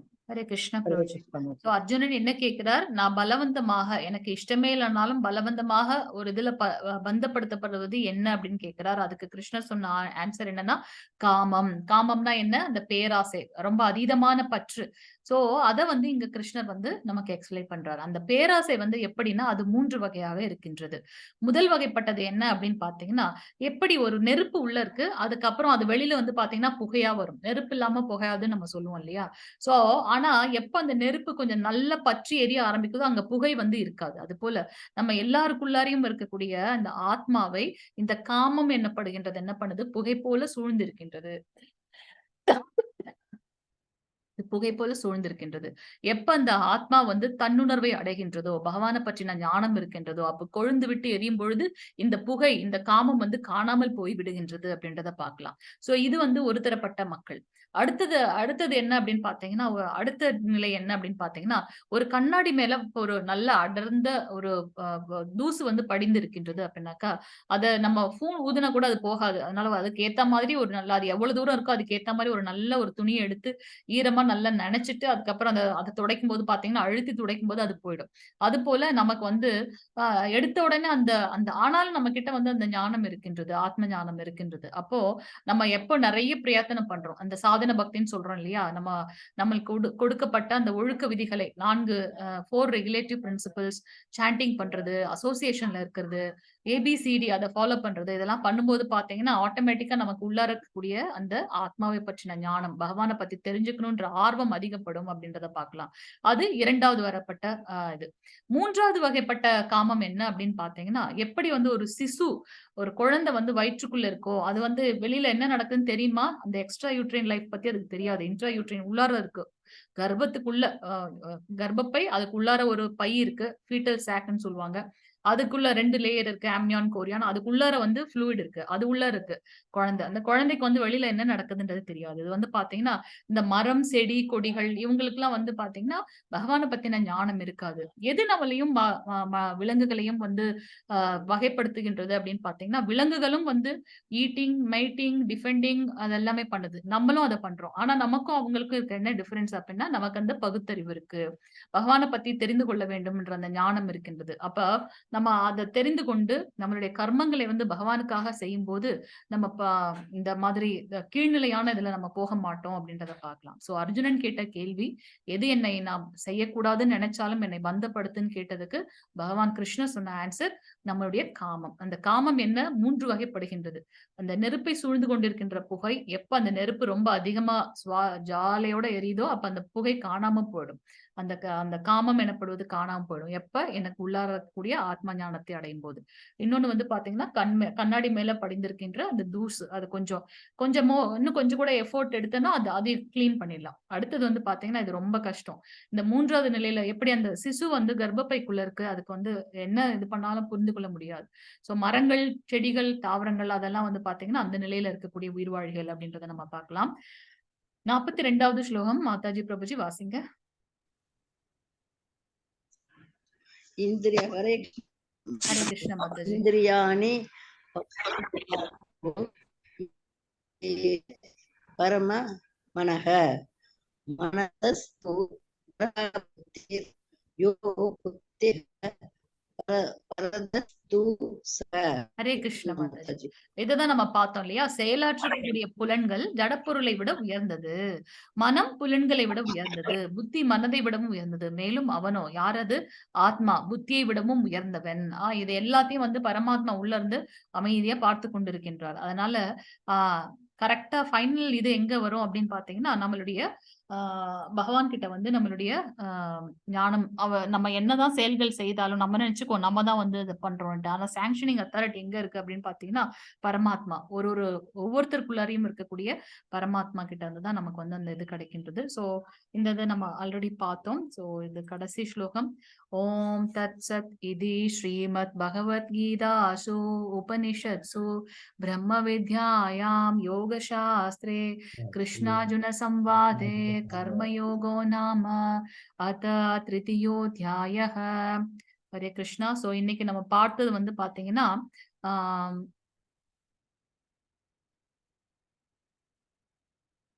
மூன்றாவது அத்தியாயம் கர்மயோகம். கர்மயோகத்துல வந்து அர்ஜுனர் வந்து கேட்கிறார், துரத்தல் செய்யணுமா, என்னுடைய செயல்களை நான் துறக்கணுமா இல்ல செயல்களை செய்யணுமா?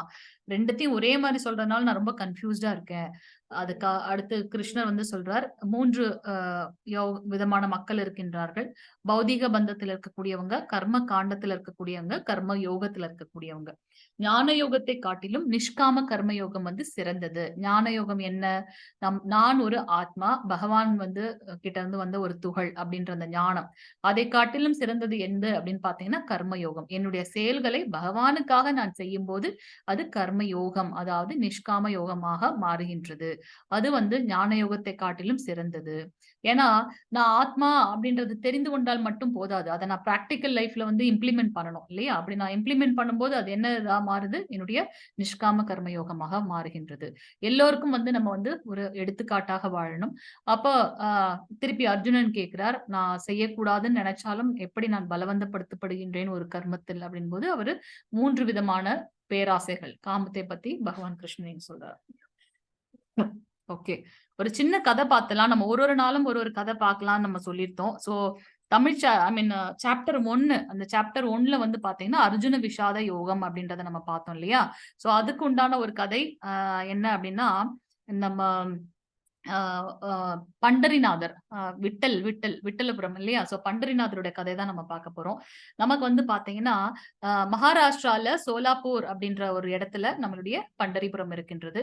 தந்திரவனம் அப்படின்னு ஒரு வனத்துல வந்து பாத்தீங்கன்னா பீமா ஆறு, அதாவது சந்திர பிறை போல, எப்படி பிறை சந்திரன் இருக்கு இல்லையா, அது போல அந்த ஆறு பீமா ஆறு வந்து கொஞ்சம் வளைந்து இருக்குமா சந்திரனை போல.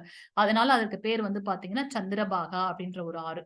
அந்த நதிக்கரையில தான் வந்து பாத்தீங்கன்னா ஜானுதேவர், சத்தியவதி அந்த 2 தம்பதியர்கள் இருக்காங்க. அவங்களுக்கு வந்து புண்டரீகன் அப்படின்னு ஒரு மகன் இருக்கின்றார். அவர் வந்து பாத்தீங்கன்னா திருமணத்திற்கு முன்னாடி நல்ல பெற்றோர்களுக்கு வந்து நல்ல சேவை பண்றார்.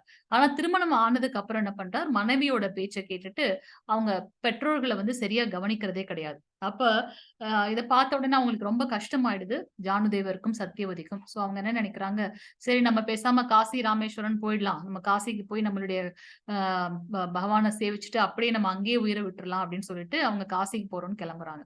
உடனே நம்ம புண்டரிகனோட மனைவி என்ன சொல்றாங்க, அவங்க மட்டும் ஏன் காசிக்கு போகணும், நம்மளும் போலாம் அப்படின்னு சொல்லிட்டு இவங்க கிட்ட சொல்றாங்க. உடனே இவங்க என்ன பண்றாங்க, யங்கா இருக்க இவங்க குதிரையில வந்து போவாங்க. ஆனா ஜானுதேவரும் சத்தியவதியும் நடந்தே போவாங்க. அப்ப அவங்க போயிட்டே இருக்கும்போது என்ன ஆகுது, இவங்க 2 பேரும் தூங்கி ரெஸ்ட் எடுக்கும்போது அவங்க பெற்றோர்கள் கிட்ட இந்த குதிரையை பார்க்கக்கூடிய வேலையை கொடுத்துருவாங்க. அது இன்னும் அந்த பெற்றவர்களை வந்து இன்னும் கஷ்டப்படுத்துற மாதிரி இருக்கும். அவங்க போயிட்டே இருக்கும்போது ஒரு நடுவுல என்ன பண்றாங்க, குக்குட மகரிஷி அப்படின்னு ஒரு மகரிஷியோட ஆசிரமம் வருது. அந்த ஆசிரமத்துல கொஞ்சம் தங்கி ரெஸ்ட் எடுத்துட்டு போலாம் அப்படின்னு அவங்க நினைக்கிறாங்க. அப்ப அந்த மகரிஷி கிட்ட வந்து கேக்குறாரு அவரு, இங்க இருந்து காசி இன்னும் எவ்வளவு தூரம்னு. அவர் குக்குட மகரிஷி என்ன சொல்றாரு, எனக்கு காசி எல்லாம் எங்க இருக்குன்னே தெரியாதுப்பா, எந்த திசைன்னு கூட எனக்கு தெரியாது அப்படின்னு. இவர் வந்து கிண்டலா சொல்றாரு, என்ன நீங்க ஒரு பெரிய மகரிஷின்னு சொல்றீங்க, இங்க இருந்து காசி எங்க இருக்குன்னு கூட தெரியலன்றீங்களே அப்படின்னுட்டு ஒரு ஏளனமா சொல்லிட்டு என்ன பண்ணிட்டார், போயிடுறாங்க. போயிட்டு தூங்குறாரு. புண்டரிகன் அந்த ஃபேமிலியோட தூங்குறாங்க. அப்ப திடீர்னு பாத்தீங்கன்னா அவருக்கு வந்து 4 பெண்கள் வந்து சலசலன்னு பேசுற சத்தம் கேட்கின்றது. மெதுவா வெளியில வந்து பாக்குறாரு. பார்த்தா அந்த பெண்கள் வந்து பாத்தீங்கன்னா ரொம்ப அழுக்கா இருக்காங்க வரும்போது. ஆனா உடனே என்ன பண்றாங்க, குக்குட மகரிஷியோட அந்த ஆசிரமத்த ஃபுல்லா கிளீன் பண்ணி ஃபுல் சேவைகளும் செய்றாங்க. செஞ்சு முடிச்ச உடனே பாத்தீங்கன்னா அவர் வந்து ஆ ஆ ரொம்ப அழகா மாறி அங்கிருந்து சந்தோஷமா போறாங்க அப்படின்றத பார்க்கலாம். உடனே இவருக்கு வந்து டவுட் வந்துரும். என்ன யார் இவங்க? என்ன பண்ணாங்க இப்ப? திடீர்னு காணாம போயிட்டாங்களே! அதே யோசனையாவே இருக்காரு. மறுநாள் அதே மாரி இன்னைக்கு நைட்டும் நம்ம பார்க்கலாம்ன்னு அன்னைக்கு நைட்டும் பார்க்கிறார். அதே மாரி அந்த 4 பெண்கள் வராங்க. ரொம்ப அழுக்கா வராங்க வரும்போது. அதுக்கப்புறம் பகவான் ஆம் ஆம் அந்த குக்குட மகரிஷியோட ஆசிரமத்த ஃபுல்லா கிளீன் பண்றாங்க. கிளீன் பண்ணி முடிச்சுட்டு போகும்போது சந்தோஷமா போறாங்க. அப்ப வந்து இவர் கேட்பார். யாரு? நம்மளுடைய ஆ ஆ புண்டரீகன் வந்து கேட்பார். "என்ன நீங்கலாம் யாரு? என்ன பண்றீங்க இங்க வந்து? எனக்கு நீங்க பண்றது ஒண்ணும் எனக்கு புரியலையே!" அப்படின்னு கேட்கும்போது, அவங்க சொல்லுவாங்க, "நாங்கலாம் வந்து கங்கா, யமுனா, சரஸ்வதி, நர்மதா புண்ணிய நதிகள். நாங்க ஏன் இப்படி அழுக்கா இருக்கோம் அப்படின்னாக்கா, எல்லா மனிதர்களும் எங்க கிட்ட வந்து குளிக்கிறதுனால எங்களுடைய பாவத்தை வந்து அவங்களுடைய பாவத்த எங்க கிட்ட குடுத்துட்டு போயிடுறாங்க. ஆனா நாங்க இங்க வந்து குக்குட மகரிஷிக்கு வந்து சேவை பண்றது மூலமாக புண்ணியங்களை பெற்றுக்கொள்கின்றோம். ஏன் அப்படின்னா, அவர் வந்து தன்னுடைய பெற்றோருக்காக அ அவ்வளவு கடமைகளை வந்து அவர் செஞ்சிருக்காரு. உண்மையான, தூய்மையான கடமைய வந்து செய்றாரு. அதன் மூலமாக அவருடைய அந்த புண்ணியங்கள் புண்ணிய செயல்களின் மூலமாக நாங்க வந்து சுத்தப்படுத்தப்படுகின்றோம் அப்படின்னு சொல்லிட்டு போறாங்க. அது மட்டும் இல்லாம நீயும் வந்து நெறைய பாவங்கள பண்ணிட்டு இருக்கப்பா. உன்னோட பெற்றோர்கள வந்து எவ்வளவு கஷ்டப்படுத்துற அப்படின்னு சொல்லிட்டு அவங்க போறாங்க. அது அவங்கள பார்த்த அந்த நொடி அவருக்கு வந்து ரொம்ப கஷ்டமா இருக்கு. யாருக்கு? புண்டரீகனுக்கு. அவரு ரொம்ப ஃபீல் பண்றாரு. இனி என்னோட பெற்றோர்கள வந்து கஷ்டப்படுத்தக் கூடாது அப்டின்னுட்டு, பெற்றோர்கள வந்து நல்ல சேவை பண்ணணும்னு நெனச்சுக்கிறார். குதிரையில அவங்க அப்பா, அம்மாவ கூட்டிட்டு போறார். அவங்களுக்கு என்னென்ன ஆசை இருக்கோ அதெல்லாம் பண்ணி வைக்கிறார். பண்ணிட்டு ஒரு தடவ அதே மாரி சேவை பண்ணிட்டு இருக்காரு. அவருக்கு வந்து ரொம்ப ஆசை. பகவான் கிருஷ்ணர வந்து பார்க்கணும் அப்டின்னுட்டு ரொம்ப ஆசை. ஆனா வந்து கிருஷ்ணர் வந்து பார்த்தீங்கன்னா, பக்தவத்சலன். தன்னை அதாவது சொன்னாலும் அவர் பொறுத்துக் கொள்வார். ஆனா பக்தனுக்காக அவர் வந்து எவ்வளவு தூரம் வேணாலும் இறங்கி வருவார். அப்ப கிருஷ்ணர் என்ன பண்றார், ஆ பக்தனோட ஆசை புரியுது அவருக்கு. அதனால அவருக்கு அருள் பாலிக்கிறதுக்காக இந்த இந்த பக்தனுடைய அ அந்த புகழ வந்து உலகுக்கு எடுத்து காட்டணுன்றதுக்காக என்ன பண்றாரு, ஒரு நாள் அந்த புண்டரீகனோட வீட்டுக்கு வரார். வரும்போது அவர் என்ன பண்றாரு, அ கிருஷ்ணா நீ கொஞ்ச நேரம் வெயிட் பண்ணு. நான் என்னுடைய பெற்றவர்களுக்கு சேவை இருக்கு. அதை செய்து கொண்டு வருகின்றேன் அப்படின்னு. அவர் வந்து கிருஷ்ணர் வந்து வெயிட் பண்ணிட்டே இருக்காரு ரொம்ப நேரமா. என்ன பண்றாரு, இவர் ஒரு செங்கல் எடுத்து குடுத்து, அந்த செங்கல் மேல நில்லு கிருஷ்ணா நான் இப்ப வந்துடுறேன்னு சொல்லிட்டு, அவங்க அப்பா, அம்மாக்கு வந்து கால் அமைக்க விட்டு, அவங்கள விசிறி தூங்க வச்சுட்டு, அதுக்கப்புறம் வெளியில வந்துட்டு அவர் நமஸ்காரம் பண்றார். நான் உங்கள போய் இப்படி நிற்க வச்சுட்டேனே, தெய்வங்களுக்கெல்லாம் தெய்வம். நீங்க உங்கள பார்க்கறதுக்கு எத்தனையோ பேர் வெயிட் பண்ணிட்டு இருக்கும்போது, எனக்காக கிருஷ்ணா நீ அங்கிருந்து எனக்காக வந்துட்டியா தரிசனம் குடுக்கறதுக்காக? நான் உன்னுடைய தரிசனம் எடுக்கணும்னு நெனச்சேனே கிருஷ்ணா, நீயே வந்திருக்கேன்னு சொல்லிட்டு என்ன பண்றார், அவர் வந்து நமஸ்காரம்லாம் பண்றார். பண்ண உடனே அவர் கேட்பார், "உனக்கு என்ன வரம் வேண்டும்?" அப்படின்னு சொல்லிட்டு பகவான் கேட்கிறார். ஏன் அப்படின்னாக்கா, அப்ப அப்ப வந்து புண்டரீகன் சொல்வார், "எல்லாருக்கும் வந்து பிரஹ்லாத் மகாராஜ்க்கு வந்து நரசிம்ம ரூபத்துல நீங்க வந்து இது குடுத்தீங்க. அதே மாதிரி எப்ப நமக்கு வந்து பெற்றவர்களுக்கு வந்து சேவை செய்யணுன்ற அந்த பக்தனோட அந்த உள்ளத்த வந்து நீங்க இது பண்ணதுனால, நீங்க இங்கேயே இப்படியே எங்களுக்கு வந்து நீங்க ஆம், ஆம், சாநித்தியம் பண்ணணும். எங்களுக்கு வந்து அருள் பாலிக்கணும் அப்படின்னு கேட்கிறார். அப்படி வந்தவர் தான் புண்டரீகபுரம் அப்படின்றது தான் வந்து பார்த்தீங்கன்னா, பண்டரிபுரமாக ஆ கொஞ்ச நாளா அப்படியே வந்து மருவி பண்டரிபுரமாக மாறியது அப்படின்னு. இந்த கதையோட மோரல் என்ன அப்படின்னாக்கா, நம்மளுடைய கடமைகளை வந்து கரெக்ட்டா பண்ணும்போது பகவான் வந்து திருப்தி அடைகின்றார் அப்படின்றத பார்க்கலாம். சோ அததான் வந்து அர்ஜுனனுக்கும் சொல்றார். நீ ஒரு சத்திரியனாக இருந்து உன்னுடைய கடமையான தர்மத்தை நிலைநாட்டணும். அத நீ வந்து கண்டிப்பா செய்யணும். சோ நம்மளுடைய கடமைகள் எந்த நிலையில இருக்கின்றோமோ, அதிலிருந்து நம்மளுடைய கடமைகளை வந்து கரெக்ட்டா பண்ணும்போது பகவான் வந்து அ அ பகவான் வந்து ஹேப்பி ஆறாரு அப்படின்றத நம்ம பார்க்கலாம். அடுத்து 2வது சாப்டர்ல வந்து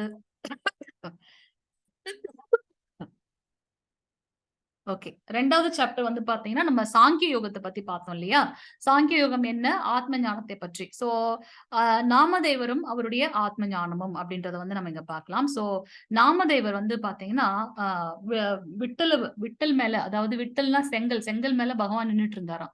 சோ, அ பண்டரிபுரத்துல வந்து பகவானுடைய நாமங்கள் நெறைய 100 அபகங்கள் அ அ பாடணும் அப்படின்ற மாதிரி 100 சதகம் 1000 இது அந்த மாரி பாடணும். அவர பத்தின பாடல்கள் நெறைய புனையணும் அப்டின்ட்டு அவர் வந்து அ சபதம் எடுத்திருப்பார்.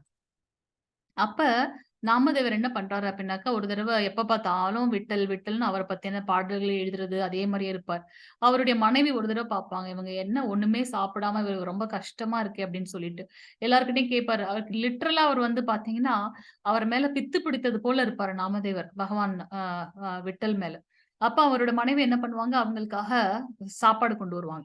நீங்க சாப்பிடுங்கன்னோன அவர் சொல்வாரு, "இல்ல, இல்ல நான் எனக்கு வந்து சாயந்தரத்துக்குள்ள இத்தன அபகங்கள் வந்து முடிக்கணும். பாடல்கள் எழுதணும்.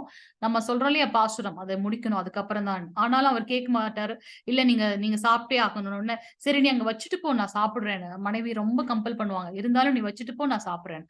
அப்ப கொஞ்ச நேரத்துல என்ன ஆகுதுன்னா, அங்க ஒரு நாய் வந்து ஓடி வருது.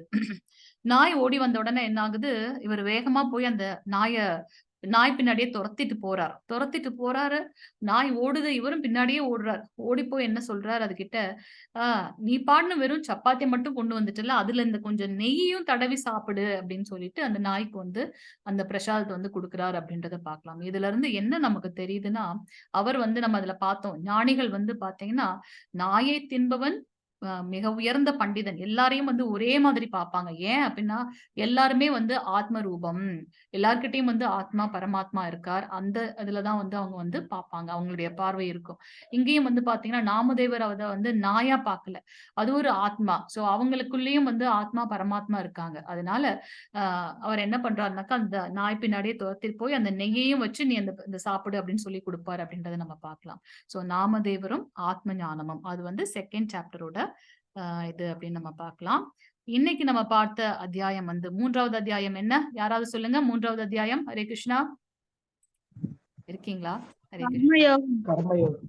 கர்மயோகம். எஸ். ஹரே கிருஷ்ணா. சோ கர்மயோகம். நம்மளுடைய கர்மங்களை வந்து பகவானுக்காக அர்ப்பணிக்கிறது அப்படின்றத நம்ம பார்க்கலாம். சோ இந்த இதுல பாத்தீங்கன்னா, கிருஷ்ணர் வந்து பாத்தீங்கன்னா, நமக்கெல்லாம் டிஃபரெண்டான யோகம் சொல்லியிருப்பாரு இல்லையா?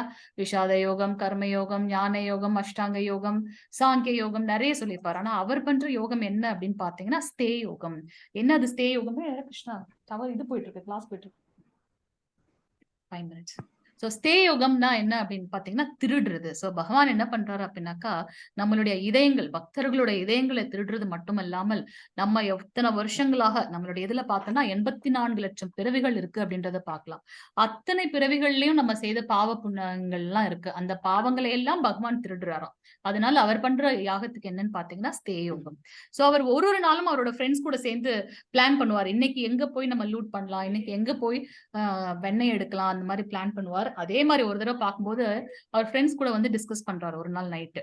இந்த ஒரு கோபியை சொல்லி அந்த கோபி மட்டும் எத்தனை மணிக்கு எந்திரிக்கிறா, எத்தனை மணிக்கு வெண்ணெய் எடுத்துட்டு போறானே தெரிய மாட்டேங்குது. நாளைக்கு நம்ம வந்து அந்த கோபி கிட்ட இருந்து தான் நம்ம வெண்ணெய் எடுக்கிறோம்னு சொல்லிட்டு அவங்க பிளான் பண்ணிடுறாங்க முன்னாடியே.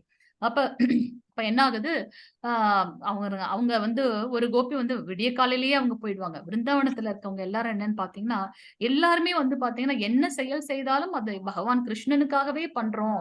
அவங்க வந்து எல்லாரும் கம்ப்ளைண்ட் பண்ணுவாங்க யசோதம்மா கிட்ட, உன் புள்ள வந்து இதை உடைச்சிட்டான், அதை சாப்பிட்டுட்டான், இதை நான் இந்த குரங்குகளுக்கு எல்லாம் கொடுத்துட்டான், இவ்வளவு அட்டகாசம் பண்ணிட்டான்னு.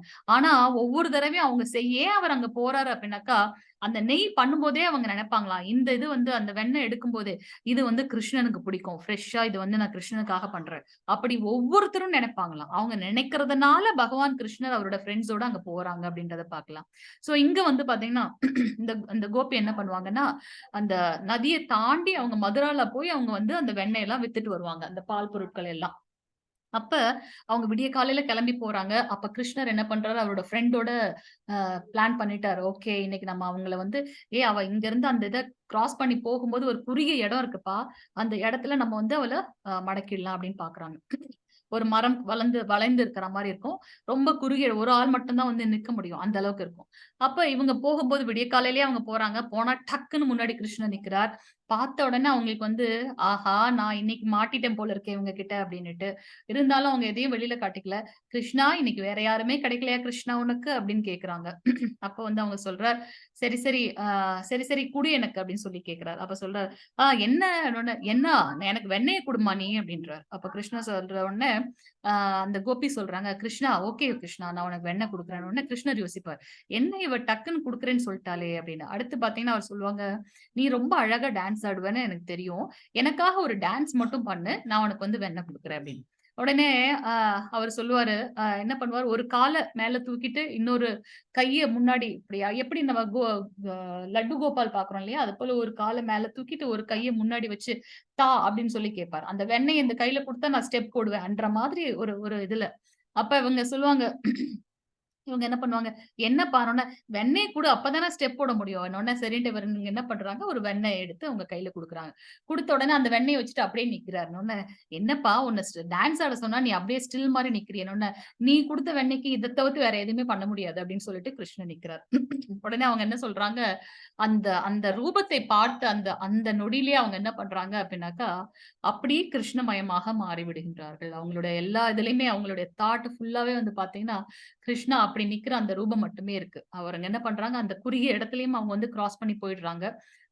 கிருஷ்ணர் சொல்றார், "எம்மா இன்னும் கொஞ்சம் வெண்ணெய் குடுத்துட்டு போம்மான்னு." அவங்க எதையுமே கேட்கல. "கிருஷ்ணா எனக்கு இந்த இந்த தரிசனம் போதும் கிருஷ்ணா" அப்படின்னு சொல்லிட்டு அவங்க என்ன பண்றாங்க, அவர கிராஸ் பண்ணி போயிடுறாங்க. போயி அந்த நதிக்கரையெல்லாம் தாண்டி அந்த கிருஷ்ணனோட அந்த தாட்லயே அவர் அந்த ஒரு கால உயர்த்தி, ஒரு கைய முன்னாடி தூக்கிட்டு அந்த வெண்ணெய வாங்குன அந்த ரூபத்திலே என்ன பண்றாங்க, அத யோசிச்சுக்கிட்டே அவங்க என்ன பண்றாங்க, நதிக்கரைய தாண்டி அடுத்ததுல போயிடுறாங்க. போயிட்டு அங்க இருக்க எல்லார்கிட்டயும் என்ன சொல்றாங்க, கிருஷ்ணன வாங்கலையோ, கோபாலன வாங்கலையோ, யாதவன வாங்கலையோ, மாதவன வாங்கலையோன்னு அவங்க சொல்றாங்க. அவங்களுடைய அவங்களுடைய தாட்ஸ் எவ்வளவு தூரம் அவரால சாட்டிஸ்ஃபை ஆயிருந்தா, எவ்வளவு சேச்சுரேட் ஆயிருந்தா, அவங்களுக்கு அந்த வாயில வந்து பகவானோட நாமம் மட்டுமே வரும். இல்லையா?